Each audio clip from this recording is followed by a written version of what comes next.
The wake-up call. When I realized my heart needed help, I never imagined that something so quiet could be so loud. It wasn't a dramatic collapse or a flashing ambulance.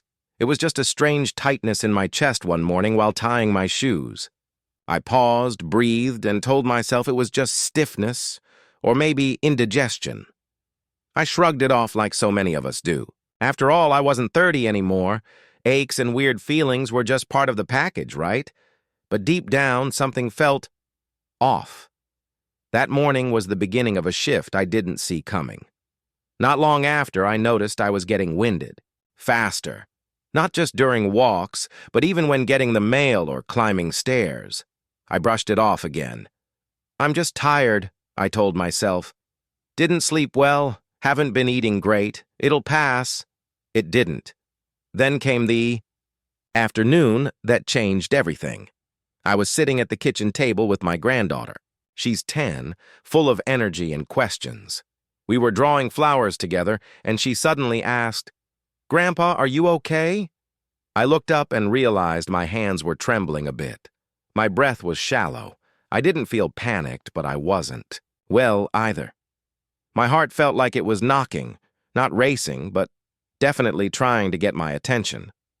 I saw the worry in her eyes, and in that moment, I knew I couldn't keep ignoring the signs. I couldn't pretend this was just aging anymore.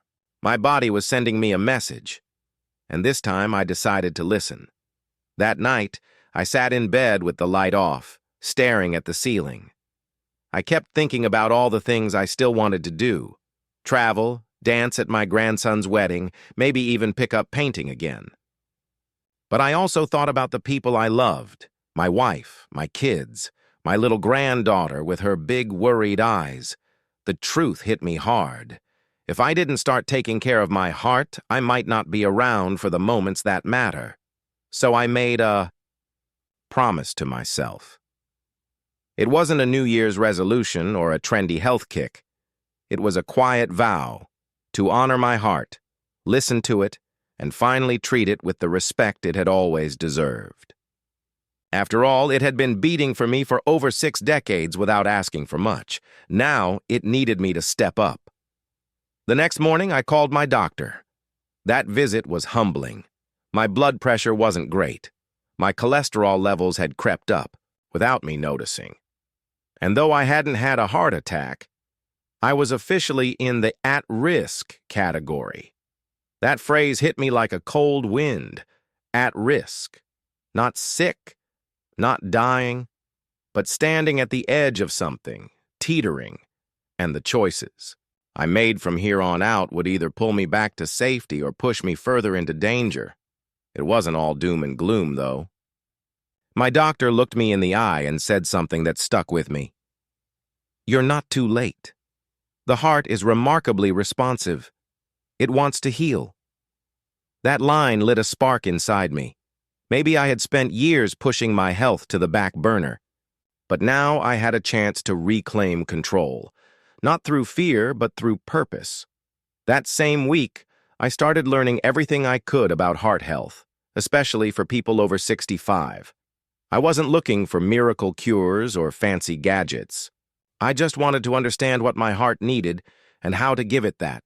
Food, movement, rest, stress. It all mattered. And as I dug deeper, I started to see that heart health wasn't just about the physical heart. It was emotional, spiritual, even. It was about how we live. But I'll tell you this, the hardest part wasn't the research. It wasn't cutting back on salt or walking more or learning about omega-3s. The hardest part was unlearning the belief that aging means decline, because it doesn't have to. Aging means change, yes, but decline, that's not a rule. That's a mindset. And I decided I was done believing in the slow fade. I believed in the comeback. So this was my wake-up call, a quiet warning from my own body, a question from my granddaughter, a few numbers on a test that painted a picture I could no longer ignore. And you know what? I'm grateful for it, because that wake-up call didn't come too late. It came just in time. It gave me the push I needed to begin one of the most important journeys of my life. learning how to truly take care of my heart after 65. Not because I want to live forever, but because I want to live well. I want to wake up with energy. I want to laugh without wheezing. I want to walk, dance, hug, and love without fear of what my heart might do next. If you're reading this, maybe you've had your own quiet warning. Maybe you've felt that strange tightness, that flutter, that short breath. Or maybe you haven't. Maybe you're still in the everything feels fine zone, but wondering what you can do to stay there, wherever you are. Let me tell you this. It's not too late. Your heart is listening, and it wants you to listen too. This is the beginning of something beautiful. Because when we start caring for our hearts, we don't just extend our lives, we expand them. We live more fully. We love more deeply. We show up more completely. And isn't that what life is all about? Rethinking aging. What I thought I knew and got wrong. About heart health. I used to think that heart problems were just a part of growing older, like graying hair or slower reflexes. I believed that once you hit a certain age, you simply had to accept a certain level of decline. Slower walks, more pills, fewer adventures. That's the story I told myself, and the one I heard from friends, doctors, and even TV commercials. But I was wrong, deeply wrong. And the moment I realized that, truly, fully realized it, was the moment everything began to shift. Let me take you back a bit. After that wake-up call, I started doing what most folks my age rarely do. I asked questions. I started reading not just headlines or clickbait articles, but books, medical studies, and real-life stories of people who had changed their lives, people well into their 60s, 70s, even 80s. These weren't bodybuilders or health freaks. These were everyday people like me, retired teachers, grandparents, widowers, gardeners, churchgoers, and they had something in common. They had stopped believing the myth that age equals illness. One of the first things I had to unlearn was the idea that your heart gets weaker no matter what you do, that it's normal for it to wear down. But the truth? Your heart is a muscle. And like any muscle, it responds to how you treat it. It thrives when cared for. It strengthens when exercised. It heals when nourished. And it weakens mostly from neglect, not from age alone. That was a game changer for me. For decades, I figured that avoiding a heart attack meant cutting back on bacon and hoping for the best. But that's like trying to steer a ship by throwing out one bad rope. It's not enough. Heart health, especially after 65, isn't about restriction. It's about redesign, rethinking everything we thought we knew, and everything the world told us to expect. For example, I used to think walking for 20 minutes was pointless. What good is that? I'd say. It's not exercise unless you're sweating. Another myth. Turns out, just walking briskly a few times a day does wonders for your circulation, blood pressure, and even your emotional state. It gets your heart pumping in a safe, sustainable way. No marathons needed? Another one? I believed stress was just part of life, especially at this age. Worries about health, money, kids, loss. It all piles up. But I didn't know how much. It was affecting my heart. Not just metaphorically, literally. Chronic stress messes with your blood vessels, increases inflammation, and throws your heart rhythms out of balance. It's like pouring acid into your engine and wondering why it sputters. What blew me away the most was learning how much impact food has, not just the obvious stuff like fats and sugar, but the micronutrients, the anti-inflammatory foods, the healing power of certain herbs. For years, I ate whatever was convenient, figuring it didn't matter much anymore. But when I started introducing things like leafy greens, beets, turmeric, garlic, walnuts, berries, and olive oil into my meals, everything changed. I felt clearer, calmer. My numbers improved. My doctor noticed. I noticed.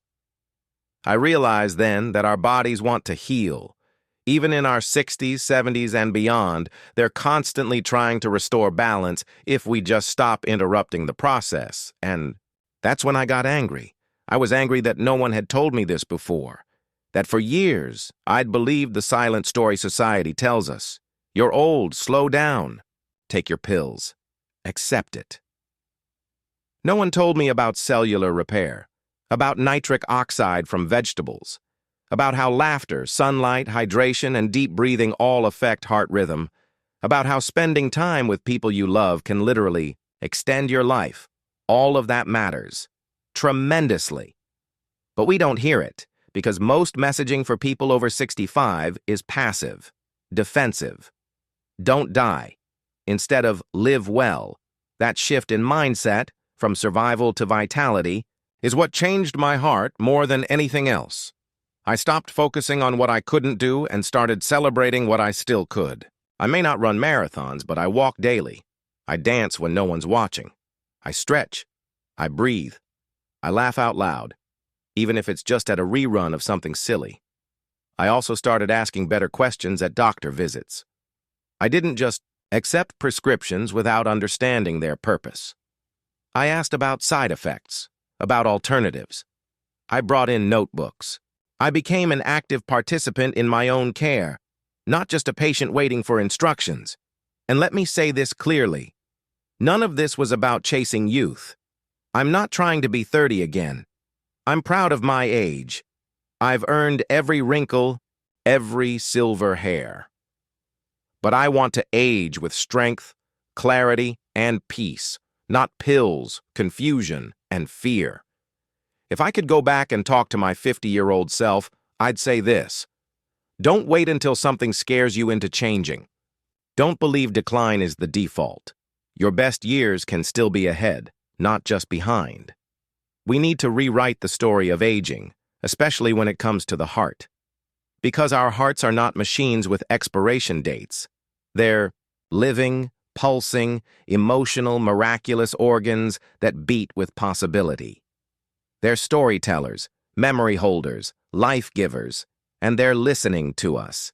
They listen to what we eat, to how we move, to the stress we allow and the peace we create, to the love we give and the gratitude we feel. So now I choose to live in a way that tells my heart, I value you, I hear you, I'm with you. And in return, it gives me more than I ever imagined, more clarity, more energy, and more time with the people I love. That's not luck. That's alignment. That's wisdom. That's what comes when we stop accepting the myths and start embracing the truth. Growing older doesn't mean growing weaker, it means growing wiser. The daily heart rituals that changed everything. 1,000 words, written in first-person, warm, reflective style to connect deeply with seniors and older adults. If someone told me 5 years ago that I could start reversing the effects of decades, of bad habits with a few small changes every day, I wouldn't have believed them. Like many people over 65, I thought I'd missed the window for meaningful health transformation. But once I opened my eyes to the truth about heart health and stopped buying into the myth that aging automatically means decline, I knew I had to do more than just understand the science. I had to live it, daily. That's when I started developing what I now call my heart rituals. Not routines, not chores. Rituals. Meaningful actions I do with intention, reverence, and self-respect. These rituals are what truly changed my heart. Physically, emotionally, and spiritually. Let me walk you through them. Morning, movement, waking my body. Up the right way, I used to start my mornings hunched over, coffee in hand, eyes barely open. These days, before I reach for caffeine, I start with what I call my wake-up walk. Just 15-20 minutes around the block or even around the living room if the weather's bad. The goal isn't distance, it's activation, moving first thing. In the morning gets your blood circulating, wakes up your muscles and signals to your heart, we're alive. Let's flow. Sometimes I walk in silence, sometimes I play soft music or an uplifting podcast, but it's become sacred time, not rushed, not optional. Even on days I feel stiff or tired, I remind myself, movement is medicine. Heart-focused breakfast. Fuel, not filler. I used to grab toast and butter, or worse, skip breakfast entirely.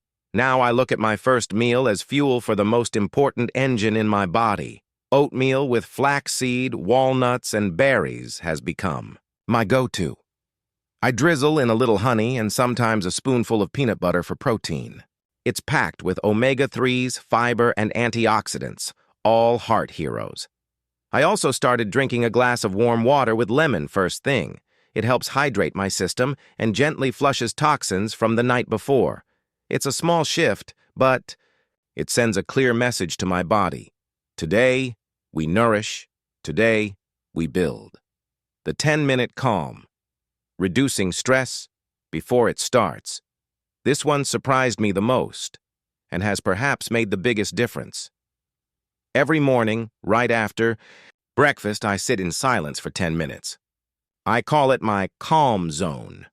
No phone, no TV, no background noise, just me, my breath, and a quiet space. Sometimes I pray, sometimes I just breathe slowly and focus on gratitude. This small practice helps reduce cortisol, the stress hormone that silently damages the heart. Over time, it helped me lower my blood pressure without medication. It also helps my mind stay clearer throughout the day. It's amazing how doing nothing can give you so much. Midday movement. Gentle but consistent. I used to think exercise meant sweating and pushing hard. I'd try something too intense, get sore, then quit for weeks. Now I've found the power of gentle, consistent movement.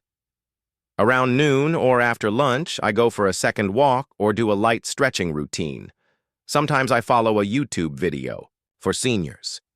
Chair yoga, light resistance bands, even slow dancing in the kitchen counts. The key is consistency, not intensity. A heart in motion tends to stay in motion. I've also built in small movement reminders throughout my day. Standing, while taking phone calls, marching in place during TV commercials, and always taking the stairs when I can. These small bursts add up in a big way. Conscious eating. What I removed and what I added. Changing how I ate was tough. I was used to salty snacks, processed meats, and big portions, but once I learned how directly these things affect heart inflammation and blood pressure, I started making swaps. Gradually, I reduced sodium by avoiding canned soups, fast food, and deli meats. I started reading labels, even on healthy products. You'd be amazed how much salt is hidden in bread, sauces, and even frozen veggies. Instead, I focused on adding leafy greens like spinach, kale, and arugula, great for circulation. Beets. They help produce nitric oxide, which relaxes blood vessels. Avocados and olive oil, healthy fats that lower bad cholesterol. Dark chocolate, in moderation, for antioxidants and joy. It's not about deprivation. It's about intelligent addition. The more good I added, the less I craved the bad. Evening wind down, sleeping with intention. Sleep is when the body heals, especially the heart. But I never used to respect it. I'd stay up late watching TV, fall asleep with the remote in my hand, and wake up groggy. Now, I treat bedtime like a ritual. I dim the lights around 8 p.m. I avoid screens at least 30 minutes before bed. I drink a cup of chamomile tea, and I write down 3 things I'm grateful for that day. This helps my heart rest in a state of peace, not tension. I fall asleep faster and sleep more deeply, which helps regulate my heartbeat, reduce inflammation, and improve emotional resilience. Heartfelt connection. The invisible superpower. This one isn't often listed on medical blogs, but it's been vital for me, connection. Every single day, I make a point to reach out to someone, whether it's a quick phone call, a hug from my spouse, or a laugh with a neighbor. Loneliness is a hidden danger for people our age. It raises stress hormones and weakens immune response. But even small doses of connection can do wonders for the heart. Your heart doesn't just beat for survival, it beats for belonging, keeping my mind engaged. Because the brain and heart talk, you may not know this, but there's a real biological link between brain activity and heart health. That's why I started stimulating my brain daily, not with hard math or puzzles, although those are great, but with curiosity. I read something new every day, a new recipe, a spiritual reflection, a biography. I even started learning how to sketch, something I'd always wanted to try. When you keep learning, you send your heart a signal that there's still more to do, more to give, more to live. For what these rituals have done for me. Within a few months, I started noticing real changes. My blood pressure dropped. I lost weight without dieting. My energy improved. My anxiety reduced. And most of all, I felt alive again. These weren't drastic changes. They were small, consistent, and meaningful. And they added up to something powerful. A heart that feels supported every single day. And guess what? I didn't do it alone. I leaned on my family. I found support groups online. I listened to my body. I forgave my past habits. And I chose every morning to show up again, even if the day before wasn't perfect. That's the key. Progress, not perfection. Emotional healing, the surprising link between love, loneliness, and my heart. 1,000 words, written in a warm, honest, first-person style for emotional resonance with seniors and older adults. I used to think heart health was all about cholesterol, blood pressure, and staying away from fried foods. And while those things matter, I eventually discovered something even more powerful, something I hadn't considered for most of my life. Our emotions are just as important as our exercise. In fact, the most unexpected lesson I've learned after turning 65 is this. My heart feels everything, not just physically, emotionally too. It absorbs grief, joy, fear, love, stress, and hope. And for years, without realizing it, I had been carrying emotional weight that was far heavier than anything I could ever lift in the gym. Let me tell you how I learned that lesson. The hard way. The silent weight of loneliness. After I retired, the silence in my house grew louder each day. The phone rang less. The days blurred together. My kids were busy, friends had moved away, and my world felt smaller. I didn't talk about it at first, because loneliness feels like a shameful thing to admit. I'm fine, I'd say, even when I wasn't. But my body knew. My heart knew. It started with fatigue. Then came chest tightness. Not pain exactly, but pressure. My doctor ran all the usual tests. Everything looked fine, but I didn't feel fine. Eventually, a nurse gently told me, "Sometimes your heart can hurt, even when there's no physical reason." That hit me. She told me about studies showing that loneliness increases the risk of heart disease just as much as smoking or obesity. And it's not just emotional, it's chemical. Loneliness raises cortisol and inflammation, both of which strain the heart. It can also disrupt sleep, increase blood pressure, and even lead to depression, a known risk factor for heart problems. And here's what shocked me most. The heart has its own nervous system, sometimes called the heart-brain. It communicates with the brain more than the brain communicates with it. So, if your emotional world is constantly in distress, your heart literally suffers. That's when I knew I had work to do. Emotional work. The kind that doesn't come from pills or push-ups, but from connection, forgiveness, and love. Rebuilding connection. One conversation at a time. I started small. I called an old friend I hadn't spoken to in years. We talked for almost an hour, and both cried by the end. Something inside me cracked open. Then I joined a community walking group. At first, I was hesitant. I didn't know anyone. But every time I showed up, I felt a little more alive. People smiled at me. They remembered my name. That mattered more than I can explain. Now I make it a point to talk to someone, really talk, every day. Not just polite hellos at the store, but meaningful check-ins. I've built rituals around connection, just like I did with food and exercise. It might be a weekly phone call with my sister, coffee with a neighbor, volunteering at a food pantry, sending letters to my grandchildren. Each of these moments may seem small, but they whisper something powerful to my heart. You matter.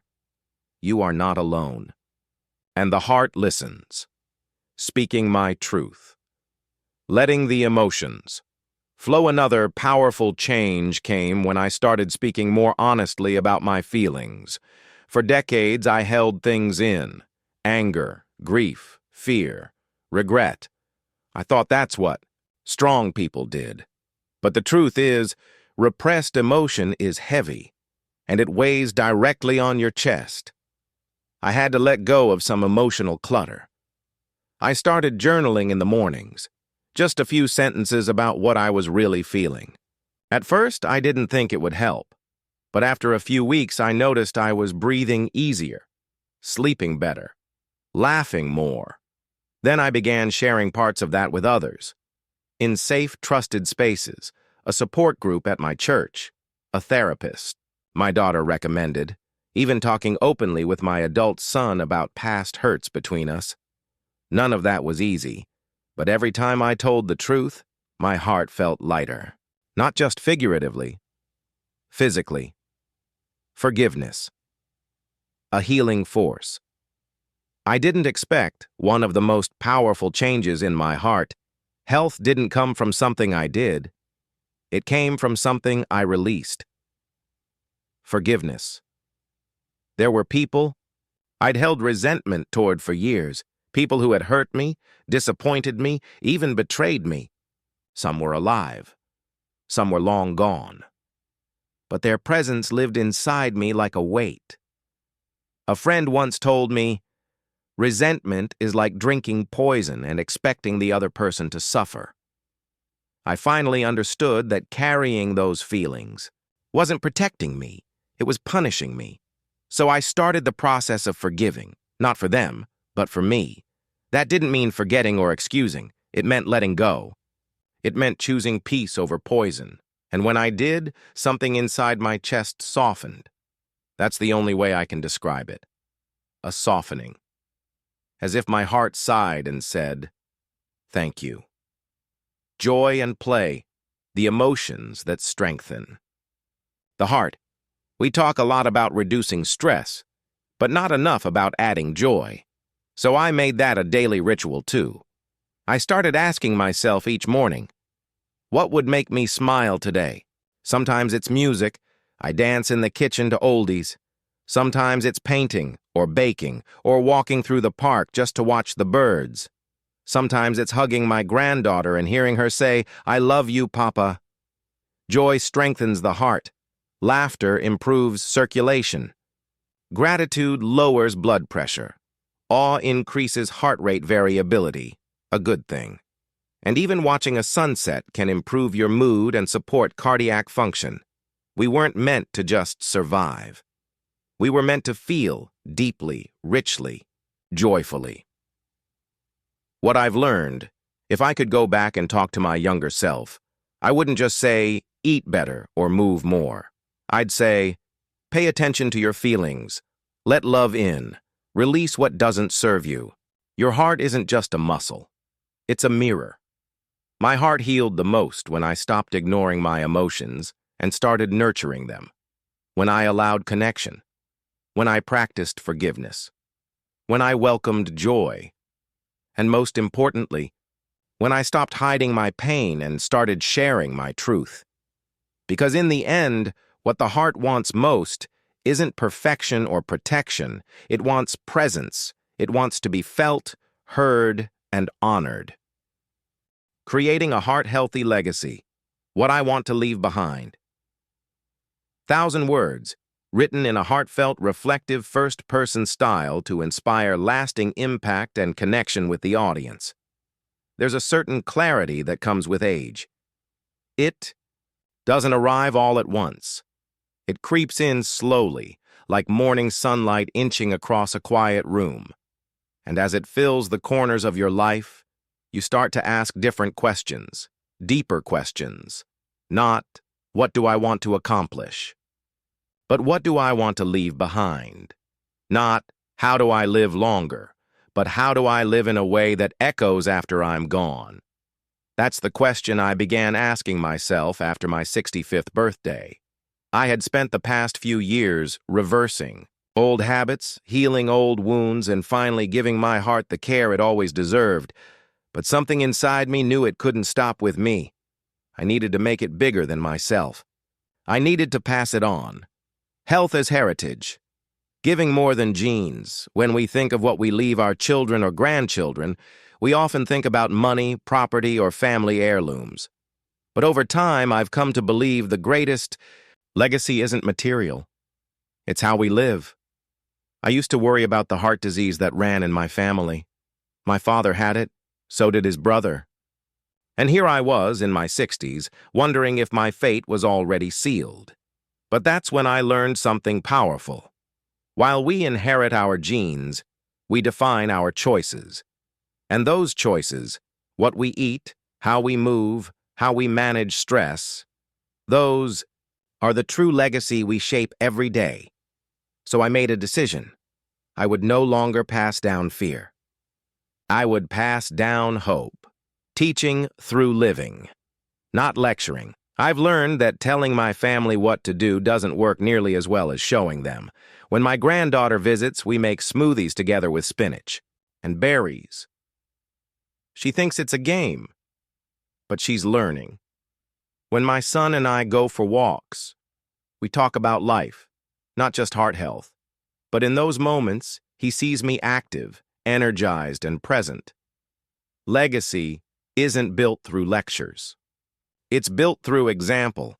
Even the way I handle my emotions, being open about stress, asking for help, practicing gratitude, teaches my family that strength isn't silence. It's vulnerability with wisdom. Sharing my story. So others don't feel alone. One of the most powerful things I've done is begin writing down my journey, not in a dramatic or formal way, just little entries, memories, lessons, turning points. I call it my heart book. I want the people I love, and even strangers, to understand the full picture. The mistakes I made, the pain I carried, the courage it took to change, the habits that saved me, the love that sustained me. Because if even one person reads those pages and feels seen, if one person realizes they're not too old or too broken to begin again, then I've done something meaningful. Your story is not a burden, it's a bridge, and sharing it could be someone else's lifeline, reaching beyond family. A legacy that touches others. It's not just about my kids or grandkids. I realized that my heart-healthy legacy could ripple outward to friends, neighbors, community members, even strangers online. That's why I started volunteering at a senior wellness group. Once a week, we gather for simple chair exercises and share heart-healthy recipes. But more than that, we connect. We lift each other up. We remind each other we're not alone. I've also started sharing parts of my story in local newsletters, community Facebook groups, even a podcast interview. Every time I do, someone writes to me and says, "I needed to hear this. I thought it was too late for me." It's never too late. That's the heart-strong truth I want people to carry with them. Planting habits like seeds. When I think of legacy now, I picture a garden. Every day I'm planting something, a kind word, a healthy meal, a moment of movement, a smile to a stranger, a choice to forgive, a deep breath instead of a bitter thought. These aren't grand gestures, but they're seeds. And someday, someone will walk through the garden I helped grow, and it will offer them comfort, strength, maybe even healing. That's legacy. Not a statue, not a headline, but quiet acts of love repeated daily until they become part of the soil others grow from, creating a vision for the years ahead. I used to fear the future. Now I make plans for it. Not just to survive, but to thrive with purpose.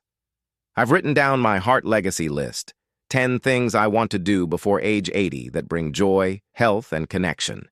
Teach my granddaughter how to cook heart healthy. Meals start a garden with my community center. Lead a walking club for older adults. Travel to one new place every year. Learn a new skill. This year it's watercolor painting. Share my heart story in a public talk. Write letters to everyone who's touched my life. Record a video for my great-grandchildren to watch one day. Host a family reunion with healthy meals and movement. Celebrate each birthday with gratitude and movement, even if it's just dancing in my kitchen. This list gives me direction. It reminds me that every year, every day can be meaningful. Legacy isn't something you leave behind when you die. It's something you live while you're still here. Final reflections. What I know now. If you've followed my journey up to this point, you've heard me talk about food, movement, emotions, and habits. But if I had to sum it all up, my entire heart transformation, I'd say this. Take care of your heart, not just for your own life, but for the lives your heart still has the power to touch. Because it's not about avoiding disease. It's about living with intention. It's about loving with depth. It's about leaving the world better than you found it. One heartbeat at a time. That's the legacy I want. And I hope, in some way, this story helps you build yours.